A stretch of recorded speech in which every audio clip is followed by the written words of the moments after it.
à tous, je vous propose un partage d'informations dans l'éventualité où vous auriez accompagné un élève endeuillé à l'école. Dans votre pratique comme enseignant, intervenant ou éducateur, ça pourrait vous servir. Ce partage, en toute simplicité, s'appuie sur des connaissances que j'ai acquises ces dernières années, surtout comme AFSEC au sein de l'équipe de crise du Centre de services scolaires de Laval.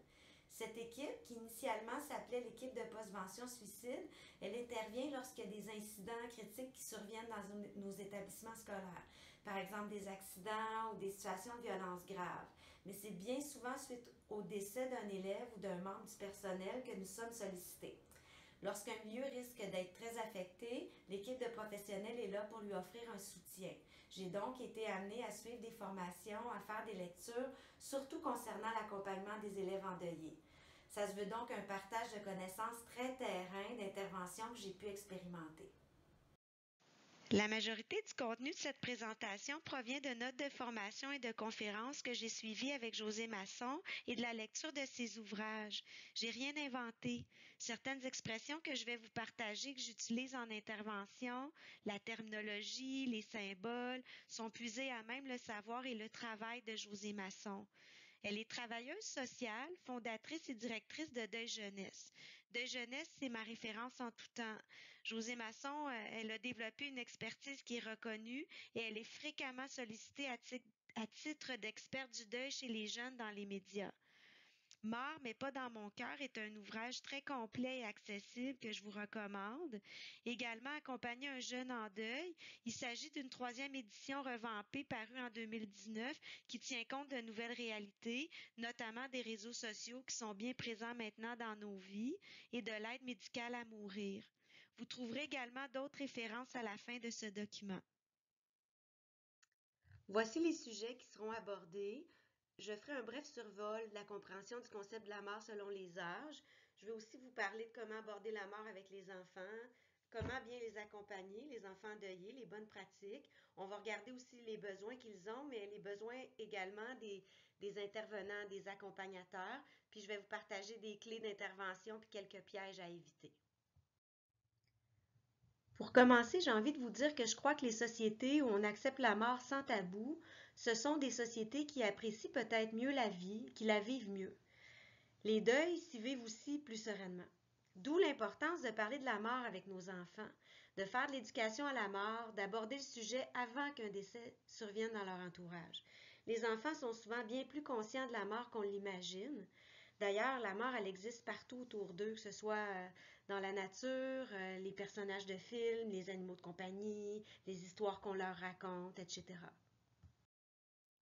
Il faut faire la distinction entre le deuil des adultes et le deuil des enfants puisqu'il se vit différemment. De 3 à 5 ans, l'enfant est dans la pensée magique, puis pour lui, la mort, elle est irréversible. Vers l'âge de 6 à 8 ans, sa conception devient plus réaliste, mais c'est vers l'âge de 9 ans que l'enfant acquiert une conception de la mort qui rejoint davantage celle de l'adulte. Puis les concepts suivants peuvent s'installer chez lui. Donc c'est universel, ça arrive à tout le monde. C'est la fin absolue, on ne va jamais revoir la personne. Et c'est irréversible, on ne revient pas.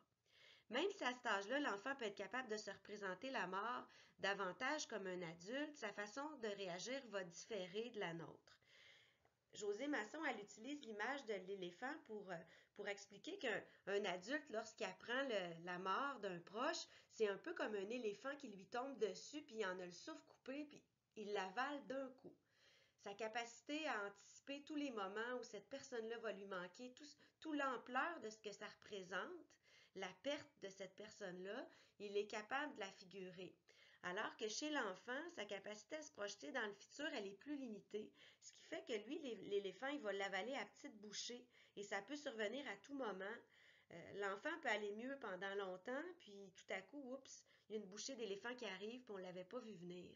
C'est pour ça qu'au primaire, moi j'ai vu des enfants endeuillés en bas âge, au premier cycle, qui vont bien, qui traversent plein d'étapes, puis on les retrouve plus tard au 3e cycle, puis on ne l'a pas vu venir, puis dans un passage important de leur vie, comme le passage primaire-secondaire, bien là, il y a une grosse bouchée d'éléphant qui va apparaître parce que l'enfant vient de comprendre puis de ressentir que un parent qui est décédé, qui est proche, ne sera pas là pour lui dans ce moment-là important de sa vie. Puis pour ce qui est des ados, il ne faut pas tenir compte que le deuil est complètement similaire à celui de l'adulte. Il peut encore être dans la pensée magique, avoir du mal à reconnaître son niveau de souffrance, avoir de la difficulté à demander de l'aide aussi. Donc, on doit se rappeler que le plein jugement n'est pas complété jusqu'à l'âge de 25 ans. Un enfant peut survivre à tout à condition qu'on lui dise la vérité, qu'on lui permette de poser des questions, puis qu'on lui donne aussi l'opportunité de dire ce qu'il ressent. Donc, si vous avez une chose à retenir, c'est celle-ci. La sécurité, elle réside dans la vérité. Ce qu'on ne dit pas et ce qu'on ne sait pas s'invente. Et Dieu sait que les enfants sont créatifs. Donc, lorsqu'on leur dit les vraies choses, bien souvent, ils ne comprennent pas qu'on n'ait pas nommé la vérité dès le début. L'enfant, il peut se demander pourquoi personne ne me dit ce qui se passe, pourquoi on ne répond pas à toutes mes questions simplement. Souvent, c'est parce qu'on veut le protéger, on ne veut pas lui faire de la peine, on est inconfortable, mais en fait, on lui fait plus peur que d'autres choses parce qu'il ne comprend pas ce qui se passe, puis ce qu'il imagine est très gros parfois. On veut les épargner, mais ce n'est pas nécessaire. On sait qu'habituellement, les enfants guérissent plus vite que les adultes quand ils ont reçu un accompagnement qui est adéquat. Le deuil il est souvent amplifié par les tabous qui entourent la mort. D'ailleurs, dans des interventions, nos interventions avec des jeunes endeuillés, on peut se demander, c'est quoi les mythes? Quels sont les mythes et les tabous auxquels il est confronté pour pouvoir l'aider davantage? Comment expliquer la mort correctement aux enfants? Bien, il y a une certitude par rapport à la mort, c'est qu'elle entraîne l'arrêt du fonctionnement du corps. Quand on est mort, le cœur arrête de battre, la personne ne ressent plus rien. La personne n'a ni froid, ni faim, ni mal. Elle ne peut plus voir, entendre, sentir, goûter, bouger. Donc, contrairement à ce qu'on voit dans des films, des jeux vidéo ou des bandes dessinées, les personnages qui sont morts ne peuvent pas se relever après puis continuer à vivre. Dans la vraie vie, quand on est mort, on ne fait pas semblant. On est mort pour de vrai. Ça veut dire que c'est pour toujours. Nommer aux enfants que lorsqu'on dit le mot toujours, ça peut être difficile d'imaginer qu'on ne reverra plus la personne qu'on aime, que c'est difficile à entendre, mais que même si on en a très envie, elle ne reviendra pas.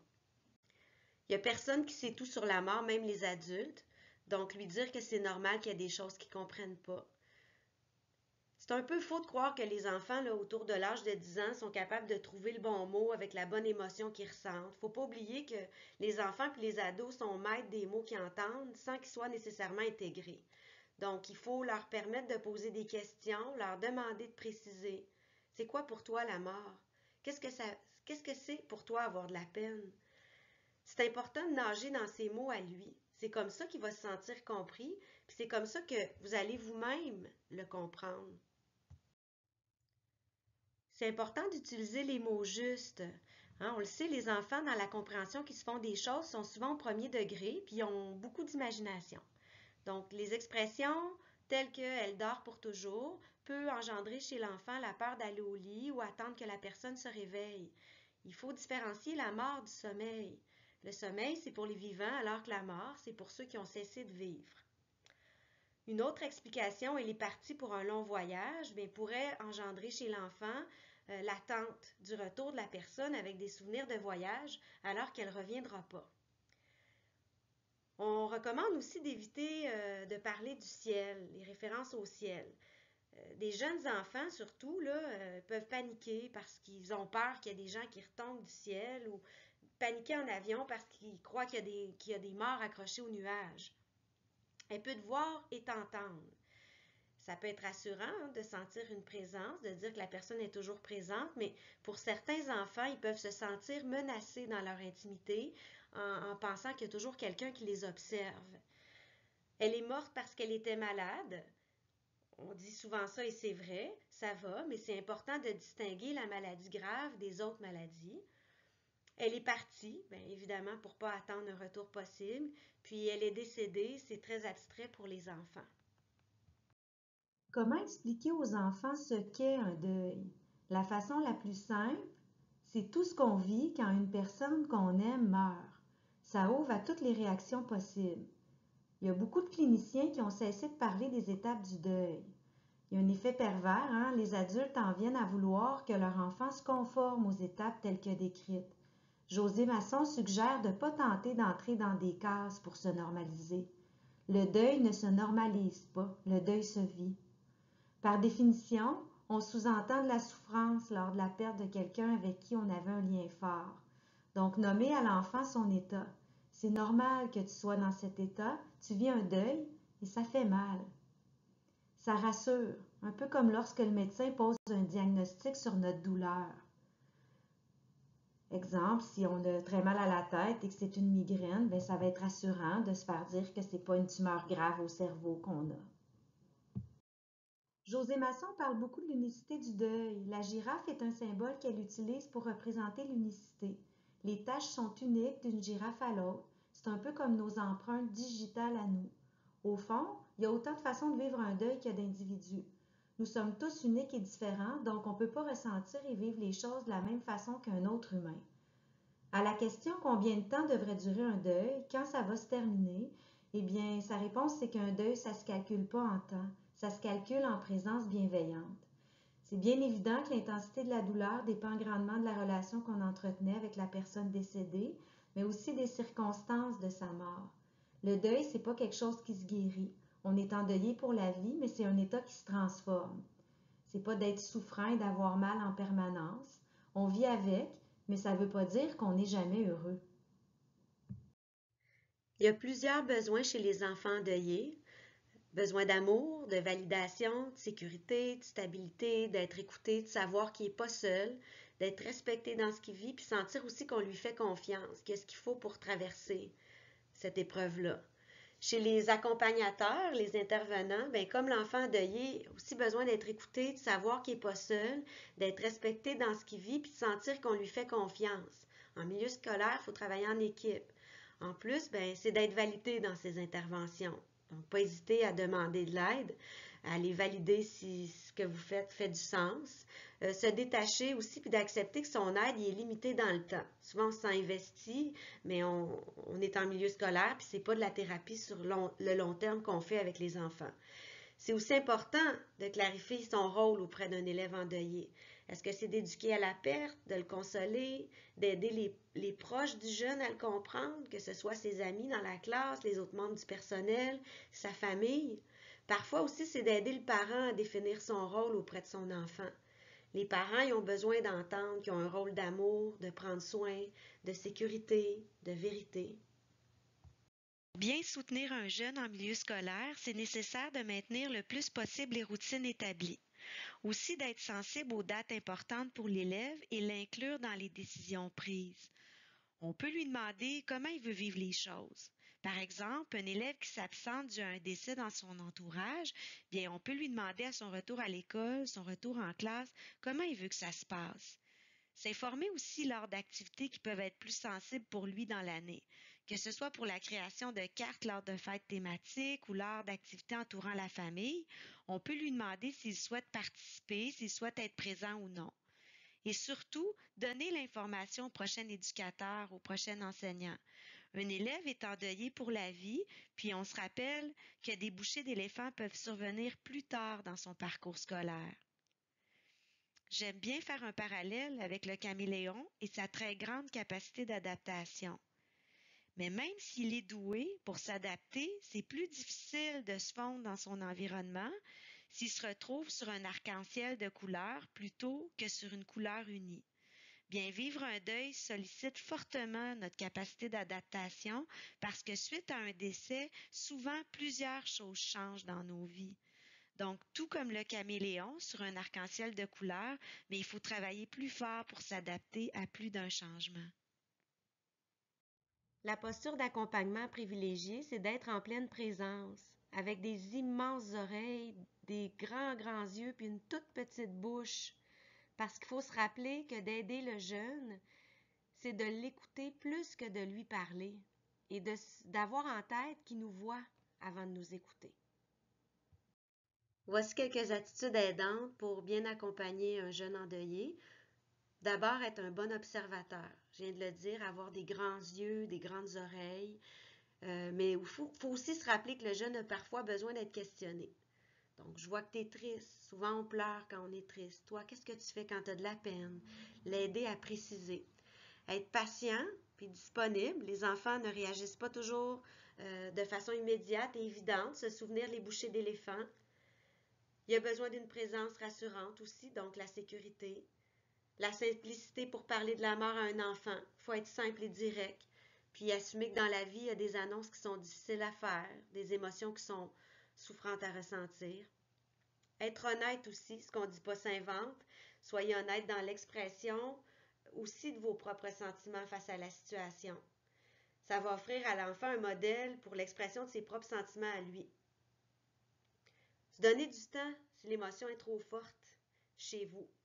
Donc, l'idée, c'est d'éviter que le jeune nous console, qu'il ait l'impression de nous faire de la peine. Petit truc, si ça arrive que vous êtes très ému, ben peut-être aller chercher un crayon, un mouchoir, gagner du temps. Puis si le jeune se rend compte qu'on est affecté, ben on peut lui dire, tu sais ce que tu m'as dit, ça me touche beaucoup. Tu me fais pas de la peine, c'est parce que je suis touchée, tu es important pour moi, je te remercie de partager ce que tu vis avec moi. Finalement, ben, se donner le droit de se tromper. S'il y a une situation qui est mal gérée, ben, on le reconnaît, on l'accepte puis on répare. Les jeunes ne sont pas uniquement porteurs d'un deuil, mais parfois aussi de maladresse des adultes, des parents, des intervenants. Mais dans le fond, ce sont des maladresses d'amour. Hein. On veut bien faire, mais on peut faire des faux pas. Donc, il faut être capable de revenir puis de réajuster nos réponses. Quelques stratégies d'intervention. Bien, d'abord, explorez vos propres inquiétudes. Si vous-même avez trop d'inconfort par rapport à la mort ou au deuil, ça va être difficile d'être dans l'accueil. Vous risquez d'être davantage dans la recherche de conseils, de phrases magiques et de ne pas nécessairement être dans l'accueil de ce que vit le jeune. Laissez de côté vos attentes aussi pour accueillir seulement ce qui est là. Donc, pas essayer que le jeune y prenne notre propre trajectoire ou notre propre façon de voir les choses. C'est sa girafe à lui. Puis se rappeler que les enfants sont les experts de leur propre deuil. Donc moi, parfois, ce qui m'aide, quand je suis trop en confiance, je regarde l'enfant puis j'essaie de me l'imaginer avec des grosses lunettes, là, comme l'expert d'LCN, ou de me dire que je suis avec lui sur la route, mais c'est lui qui a les mains sur le volant, puis moi, je fais juste être l'accompagnateur à côté, qui veut pas, dans le fond, être le copilote qui va tout le temps lui dire de tourner à gauche ou à droite. Il connaît son chemin. Je lui fais confiance. Questionner l'enfant aussi sur ses besoins, en prenant le temps de lui demander quel rôle qu'il veut qu'on ait pour lui. Est-ce que c'est de lui changer les idées, de lui permettre de jouer, de lui permettre de parler de son deuil, ou tout simplement l'écouter nous parler de la personne qu'il aimait, qui est morte. Vous donnez aussi le temps de réfléchir. Il ne faut pas avoir peur d'avouer qu'on n'a pas de réponse à tout. Je trouve qu'en milieu scolaire, parfois, on agit comme des urgentologues, ce qu'on n'est pas. Hein, on est dans l'urgence ou dans l'action-réaction, on est entouré des enfants, ça va vite, au retour d'un déplacement, entre deux portes. Puis là, on répond du tac au tac, mais on a le droit de se donner du temps, de dire à l'élève, ta question, elle est suffisamment importante pour que je prenne le temps d'y penser, je vais te revenir plus tard. Par contre, c'est important de revenir réellement dans un délai raisonnable avec une réponse. On peut aussi demander une rétroaction. Est-ce qu'il y a quelque chose qui t'a heurté dans notre conversation? Est-ce qu'il y a quelque chose avec lequel tu t'es pas senti bien pendant la rencontre? On lui demande de valider un peu si notre aide est appropriée pour lui. Puis finalement, se protéger de l'épuisement empathique. Comment? Bien, en reconnaissant ses propres limites. Puis pour contrer l'épuisement empathique, il faut d'abord faire preuve de bienveillance envers soi-même. Si pour diverses raisons, pour nous en ce moment, c'est trop, bien c'est correct. Il faut être bienveillant envers nous-mêmes puis passer le flambeau à quelqu'un d'autre. Le dire simplement aussi. Tu sais, en ce moment, ce ne sera pas possible de t'aider. Et de faire ça sans justifier pourquoi, pour ne pas tomber dans la culpabilité. Maintenant, quelques stratégies plus personnelles. Avant de rencontrer un élève, je vais prendre position par rapport à ce que je veux révéler de moi. Mon droit de réserve est assez grand. Donc, si un élève me pose des questions trop personnelles, je reprends une phrase que José Masson m'a partagée. Derrière mes sourires d'adulte, il y a aussi des épreuves. Puis j'essaie de lui montrer ma propre résilience sans trop me révéler. Donc, ma porte de sortie va être la suivante. Pourquoi cette question-là, elle est importante pour toi? Puis là, je me questionne sur l'intention derrière la question de l'élève. C'est quoi son besoin? Souvent, les enfants nous posent des questions sur nous alors que ça concerne leurs propres enjeux à eux et non les nôtres. Puis je lui dis, aujourd'hui, c'est toi qui es important pour moi. Puis j'enchaîne. Évitez aussi les comment ça va. J'utilise plutôt je pensais à toi. Comment ça se passe? Ça peut faire une grosse différence dans l'ouverture que va avoir l'élève à se confier sur ce qu'il vit dans son quotidien. Aussi, si on sent de l'inconfort chez l'élève par rapport à des croyances familiales qui semblent troublées, je vais lui dire « Ta famille croit telle ou telle chose, toi, qu'est-ce que t'en penses? » Puis je vais essayer d'aller voir ce qui le dérange dans ce qu'il a entendu. Ne pas proposer des solutions, mais une attitude. Il y a des ressources insoupçonnées qui peuvent jaillir de l'enfant, puis des solutions auxquelles on n'aurait jamais pensé qui peuvent être trouvées. Comme j'en ai parlé plus tôt, parfois par malaise, on veut donner plein de conseils ou parce qu'on se sent impuissant par rapport à la souffrance du jeune. Mais en l'aidant à prendre conscience davantage de son attitude à lui dans l'épreuve qu'il vit et des ressources intérieures qui l'habitent, on court la chance qu'il trouve des solutions qui sont plus appropriées pour lui. Aussi, faire parler les chiffres et les statistiques pour rassurer. Personne ne peut éviter la mort un jour, mais on le sait que dans la majorité des cas, elle survient quand on est vieux, donc parler d'espérance de vie avec les chiffres. En ce moment, avec la situation actuelle de la COVID-19, s'il y a des élèves qui ont peur de la mort en lien avec cette maladie-là, on peut aussi faire parler les chiffres en regardant le nombre de gens qui sont guéris. Les chiffres sont impressionnants. S'il y a un jeune qui a peur d'être en deuil pour toujours, on peut faire parler les dernières statistiques. On sait qu'il y a environ 70 000 décès par année au Québec. Si on calcule quelques personnes endeuillées pour une personne décédée, ça peut représenter environ 275 000 endeuillés par année. Si on se dit qu'un deuil dure plus d'un an, on doit additionner les 275 000 endeuillés de l'année précédente. Donc, ça fait énormément de gens. Ces statistiques peuvent faire comprendre aux élèves que ça fait partie de la vie, que d'autres le vivent. Pas pour banaliser ce qu'ils vivent, mais peut-être parfois pour sortir de l'apitoiement, le sentiment de solitude qu'il peut vivre. Puis le message à en tirer, c'est « t'es pas seul, ça se traverse ». Et je lui dis que s'il en doute, je suis là pour lui rappeler, et ça aussi souvent que nécessaire, qu'il est capable de traverser ça. Finalement, mettre en lumière le lumineux, les enfants ont souvent plus de facilité à se déposer dans le moment présent, à se reconnecter avec ce qu'il y a de joyeux puis de positif. Donc, il faut mettre en lumière les sources de bonheur qu'ils ont dans leur vie, car tout n'est pas que souffrance. Donc, cibler avec l'élève ce qu'il aime faire, ce qui lui fait du bien. J'ai rencontré des enfants qui se sentaient coupables d'éprouver encore du plaisir à faire des activités qu'ils faisaient avant le décès d'un proche. On peut le faire parler de ses intérêts, de ses activités préférées, puis de l'encourager à les pratiquer. Le féliciter, se montrer heureux qu'il éprouve du bonheur et de la motivation. Peut-être en terminant, vous dire qu'on ne sait pas qui un jeune en deuil va choisir à l'école pour l'aider le temps d'un moment. Il va peut-être voir plusieurs portes s'ouvrir devant lui, mais c'est peut-être la vôtre qu'il va choisir. Donc, il faut être capable d'écouter ce qu'il a à dire, puis lui nommer que vous êtes là pour tout entendre. Pour entendre ce que les autres autour de lui dans sa famille peuvent peut-être pas entendre en ce moment, parce qu'ils sont eux-mêmes aux prises avec une grosse vague.